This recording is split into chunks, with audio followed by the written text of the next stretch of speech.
اولین دفعه اومدم به گادپور دیس بدم. چی دیس بدی؟ گادپور توف اندازه 3 تای تو میشه. میگه که چه فایده داره وقتی میشینی تو بس میکنی پچه خاری دولتو، ولی من توی پراید میذارم درت. پراید میذارم درت؟ بچه خوب، تو هنو تعیین جنسیت نشدی، بابات بفهمه این حرفا رو داری میزنی از خامه دارت میزنه. نمیخوری به ما، بخوری هم میشه قور، باید بگیری بیم بدنی.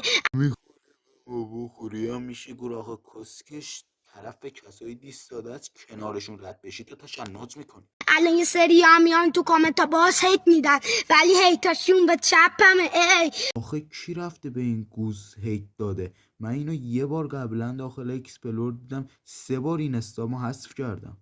یوم شده بودی کفتر، الان دیگه ازت میمو جوک میسازن. توی یه کفتری، خودتو نچسبون به این رپرا، معلومه تو وصلی. ای به نام خدا. موضوع انشا کسیشر. تو یک کفتر هستی، نقطه.